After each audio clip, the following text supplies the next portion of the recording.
Un réseau de vendeurs de nouveaux billets de banque fort de 11 individus vient d'être interpellé par la police économique et financière. Il s'adonnait à cette pratique illégale devant le siège de la BCEAO d'Abidjan. Bilan de l'opération, 3 millions de francs CFA saisis. Les détails dans cette affaire avec Abou Sanogo.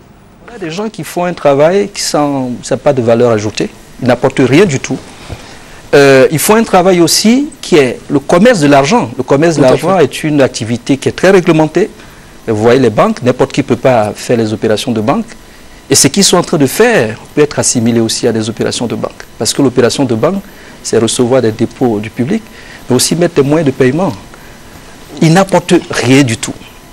Et ce qui est choquant, c'est une monnaie de la même émission contre la... Vous voyez, il y a quelque chose qui ne va pas. C'est une situation que nous n'acceptons pas. C'est une situation choquante pour nous. 4 jours après les déclarations du directeur national BCEAO Côte d'Ivoire, Aman Ayayi, la police économique et financière vient de mettre fin aux activités de 11 individus. Leur activité principale, la vente de nouveaux billets de banque aux alentours de la Banque centrale des États de l'Afrique de l'Ouest, Côte d'Ivoire, BCEAO. Selon les témoignages recueillis, ces indélicats prennent 10% sur chaque transaction. Par exemple, sur la somme de 100 000 francs CFA, ils vous prennent 10 000 francs CFA. Une activité illégale.